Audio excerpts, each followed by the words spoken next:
I'm Brian Goldfinger from Goldfinger Injury Lawyers. We'd like to wish you and your family a happy holiday season. Don't drink and drive, don't token drive, and wait till you get to your destination to reply to that text. Visit goldfingerlaw.com. Hello and welcome to the Raptors Reaction Podcast. I'm your host, William Loom, speaking to you after the Toronto Raptors lost in overtime to the Brooklyn Nets. Jesus Christ. By a score of 106-105 in overtime in Brooklyn. It was Juventus night for some reason. Shout out Juve. But I mean, like, yeah, seriously, I don't... This was not a fun game to watch. It was exciting in the sense that you got to see Kawhi Leonard, and it's nice to see Kawhi Leonard dominate the way that he did, and he was the main reason why the Raptors stayed in the game. Him and JV, you know, were the consistent scorers. Siakam to a lesser degree. But it was just a sluggish night from the Raptors, who just... They played like shit, man. They played like shit. They didn't deserve to win. Now, they still had a chance to steal it at the end of regulation. They had the ball.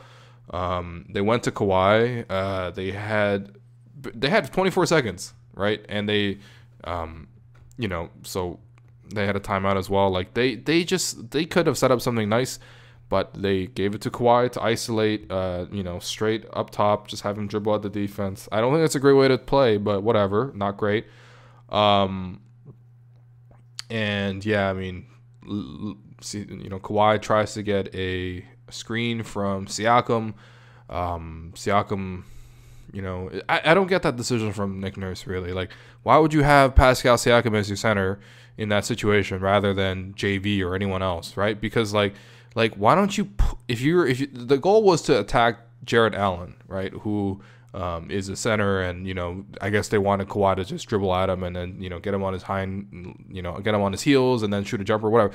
But the idea was clearly to attack the five. So if that's the case, why don't you put a real center out there so that you could actually get a good screen? Because Siakam is like 115 pounds. Like, he's so skinny. He doesn't really make contact.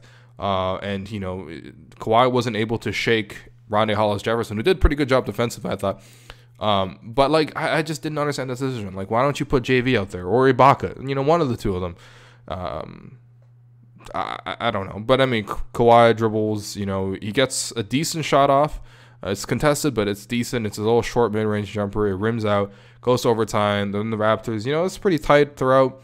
Actually, Kawhi had a really good game-saving deflection, I guess. Kind of swatted at the ball as Spencer Dinwiddie was driving to the rim just before the end of overtime, or end of regulation. And it was a very clean strip. I mean, when you see the highlights and the replays, you're like, I can't believe his hands are that quick. But yeah, Kawhi was making all sorts of types of plays. In overtime, he was hitting corner threes, you know, driving to the basket, dunking on people. Like, it's just so many good things were happening, and it looked like Kawhi was going to carry them to the win. And the Brooklyn Nets were going to have yet another heartbreaking loss. The Nets have had enough of those, you know, losing to, man, OKC, losing to Jimmy Butler, losing to Memphis, losing to Cleveland on an Alec Burks dunk. Like, they just had a lot of tough losses of late, and Memphis as well. And they were on an 8-game losing streak, and it was looking that way. Like, it looked like Kawhi was going to carry them home. However, again, end of the game scenario, the Raptors have the ball. They're down 1 after Jarrett Allen has a little putback, although there might have been offensive interference on that. I don't know. They didn't review. They didn't check. I didn't think it impacted the play that much, but it looked like someone had touched the rim. Regardless, you know, the Raptors had a chance to win. They give the ball to Kawhi once again. You know, the first look that they tried to get didn't really go, so they sort of backed it out, and then Kawhi was like, I'm going to take my time and make sure I get a good shot here. And then Kyle Lowry decides, oh, I'm going to set a screen for you as if you're DeMar DeRozan. And if you've heard this podcast, it's a bit nuanced, but like, the Raptors keep trying the same shit with Kyle Lowry trying to set his little step-up screen to get this, like, a switch onto a small guard against Kawhi so Kawhi can shoot over the top. It just doesn't work, man. It doesn't work. It's not a bad play on paper. It just has not worked. I don't know if it's because Kawhi's handles aren't great enough to really break down a smaller guy, or maybe it's because they're setting the screen so far up the court that it's not really a threat. Like, it's just easy to recover on that play. But also in this specific case, it just doesn't work because Kyle Lowry was ass. Like, ass. So ass. 3 points. 1 of 8 shooting. 1 of 7 from deep. 5 turnovers. Like, just ass. In 36 minutes. Ass. Okay? So, like, why would you set the screen with Kyle Lowry? Because all that would do is give the Nets a chance to double Kawhi Leonard, right? And that's exactly what happened. They doubled Kawhi. Kawhi had to give up the ball. Kyle obviously is not shooting that ball. He's 1 of 8, although he did take 2 bad threes in overtime that I thought, what the hell are you doing? If you can't shoot and you clearly are like not 100%, why are you shooting? And Nick Nurse, why are you? I guess you can't really fault Nick for having Kyle in the game. That'd be kind of weird to mention, but I don't know, man. 3 points, 5 turnovers, god damn. But yeah, I mean they don't even get the shot off with Kawhi because Kyle decides to go set that screen, and then all of a sudden they have to go scramble. They did get a good look for Fred VanVleet because DeMarre Carroll was sagging off and looking to help, and made a bad decision defensively. But Fred, bricks the 3, and that was kind of the issue for the Raptors tonight. When you look at the overall shooting, 11 to 35 from deep, not the worst performance, definitely not great, but it's the same thing the Nets shot, for example. However, it was 5 threes made by Kawhi Leonard on 6 attempts. If you take that out of the game, the Raptors as a whole shot 6 of 29. The supporting cast just couldn't hit any shots. And so it was a disappointing game for sure. I mean, it was obviously had a lot of trap game elements. They had just come off a great win on Wednesday against Philadelphia. Then, they have that big game coming up on Sunday against the Bucks. You want to see how they stack up against the Raptors. The Bucks lost tonight to the Warriors by a score of 105 to 95. Pretty uncompetitive game, actually. Pretty fun to watch. But, the Raptors have that big game coming up, and so they probably looked past this one random game in Brooklyn, and it didn't have shoot-around in the morning, which I think that usually suggests that, they were probably out or whatever, so, you want to give them a little bit more time to rest. But, it was an ugly game, man. It was an ugly game. And look, this issue of Kyle Lowry scoring, it just keeps coming up. Kyle is averaging 8 points a game in the Raptors' 6 losses. 8 points a game. And this is the worst one of the bunch. I mean, I thought that, you couldn't get any lower than that Denver game when he was just trash. And then there was also just a lot of, the Warriors game where he was passing him the 3, although he did hit that corner 3 and whatever. So he kind of redeemed himself in that one. But his scoring has just fallen off a cliff. He doesn't look right physically. He just doesn't. Whether that's because he takes 100 hits a game. And tonight he had a hard hit where Hollis Jefferson elbowed him in the ribs, and Kyle went over and doubled over and then complained to the refs and stuff like that. But this man takes hard hits every game. We saw in that Philly game, he slipped on the floor and it looked really bad, but he got back up and he took those huge charges against Embiid. But he just doesn't look right physically. He's already rested 1 game for the sore back. This would have been a good game to rest Kyle. It really would have been, but they didn't. And I don't know, man. Raptors need a secondary scorer, period. It's as simple as that. They can get some offense from the front court. It's great. Obviously, you got Kawhi as your small forward. You got Pascal as your power forward. He's doing all right. JV and Serge can score. Serge not so much today, but JV was fantastic. But they need more from Kyle. They just need more from Kyle. And if Kyle can't do that, then you need a secondary scorer because there's no way you can have every single game where Kawhi Leonard carries you. Kawhi played as well as he could, really, tonight, and they lost in overtime to the Nets. Why? Because Kyle just laid a stinker. You can't call this man your secondary option and have him score 3 points with 5 turnovers. And it's not just a one-off thing. It happens all the time. Let's be real. It happens in the playoffs, too. So, yeah, the Raptors got to do better there, and they just have to. The bench is, whatever. The bench is not great. A lot of missed threes by OG, a lot of missed drives by OG. CJ Miles is just straight up unplayable. I don't know what he's doing out there, but he's just gambling for everything, and it looks awful. Fred VanVleet is, man, they love, Nick Nurse loves on Fred VanVleet, man. He bets on Fred VanVleet more than Fred VanVleet does. DeLon, I mean, couldn't get some layups to fall, but I like the way he plays the game. Drives to the basket, looks to create. Danny Green was completely invisible. He's from New York. I think he had some sort of function there, and he has something planned for tonight as well. So I wouldn't be surprised if, he had some other extracurriculars, but he only had 2 shots in 34 minutes. Very unusual game from Green, but frustrating result. And quite honestly, the Raptors didn't deserve to win, and I think Brooklyn really deserved to win in this game because they've had so much bad luck, and the Raptors didn't do enough to create enough of their own luck. In terms of your 3 stars, Kawhi Leonard, number 1, 32 points, 3 rebounds, 4 assists, 4 steals, a block, 10 of 21 shooting, 5 of 6 from deep, 7 of 8 from the free throw line. His athleticism is definitely all the way back. He posterized Jarrett Allen on just very sneakily dunked. I guess we're just kind of used to him sort of being more methodical and stuff like that because he's sort of been on the mend. But man, I mean, you saw that in that Sixers game, that explosiveness that he had with that almost a free throw line dunk basically, and then today with a couple of plays really Just so impactful, so much in the zone.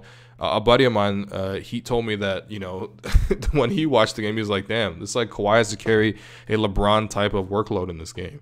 And I'm like, yeah, this is kind of where it's at, right? Like, he's number one, and then there's just kind of no number two. Someone will step up on most nights, but, most times they won't. And part of that is because Kyle is not that guy. So, Kawhi almost got them the win. Obviously, the execution late in the game could be a little bit better.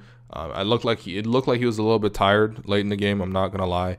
But, ultimately, you can't ask for anything more from Kawhi. He had a great performance. Second star goes to JV, 24 points in 26 minutes, 10 of 15 shooting. 0 of 2 from deep. His three-point shooting isn't, whatever. It's not a consistent part of his game, and I don't think he's working on it nearly as much this year as he did previously. But it would be nice to see him hit a couple more threes because he is wide open, and those used to be just free points.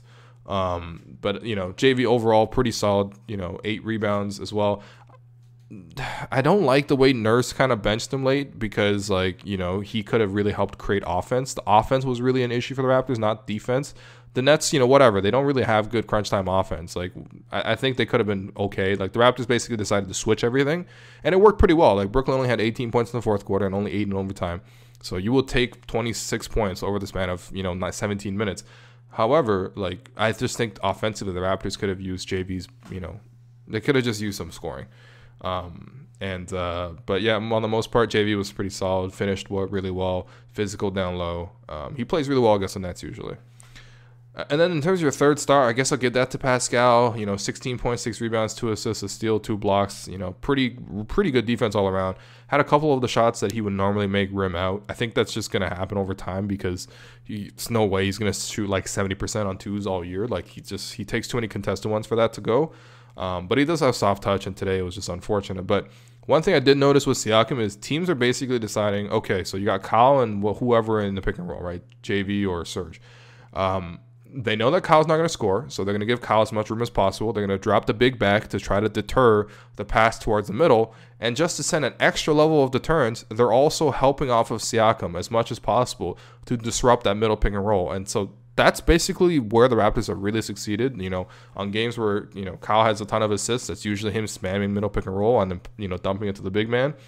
Teams are kind of adjusting to that, and Siakam has to hit more threes or basically hit more shots attacking off closeouts, and he can do that. He's had a couple of those, attacking closeouts. He doesn't always have to hit the three, but it is a bit of an issue. And again, it speaks to Kyle just straight up. Man, in a game where Spencer Dinwiddie was out there, D'Angelo Russell was out there, I'm like, yo, Kyle's not even the best point guard. Kyle Lowry had a shot in overtime where he pulled up, he was wide open, and he hit the backboard. I was like, yo, I'd rather have DeMar Carroll shooting the ball right now. It's really hard to watch, and I'm not saying this is, Kyle's just not 100%. He's just not. You can't tell me he's not 100%. He can't drive to the basket at all right now. His in-between game, he just never trusts it for some reason. And then, the threes are just inconsistent, man. I mean, I'm serious. DeMar Carroll literally shot better than him tonight. DeMar had 10 points. He had 3 times as many points as Kyle did. Jesus Christ, man. Yeah, the Raptors point guard situation was tough to watch, especially because Dinwiddie was getting 17, D'Angelo Russell was getting 29, hitting a bunch of pull-up mid-range shots. Imagine your point guard being able to pull up and hit a jumper. Tough to watch. Anyway, in terms of your Joe Henderson Award, I'm going to give that to... I'll give it to Rondae Hollis-Jefferson. I thought he played some pretty good defense against Kawhi. Kawhi still hit a lot of shots, obviously, but he was decent in isolation against Kawhi. So I'll give it to him. It seems like those guys who are 6'8" and have big bodies and long arms usually disrupt Kawhi. KD would be in the exclusion because, the Raptors really, really went at KD, and I think Kawhi had 37 in that game. But Stanley Johnson, that type of body. It's the same thing, same deal here. I think even Justice Winslow did a pretty good job against Kawhi in that game too. But, credit Rondae. But he had 11 points, 4 rebounds, 2 assists, a steal. Mostly I'm crediting him for the defense, not the offense. Offensively, he's just a chucker, man.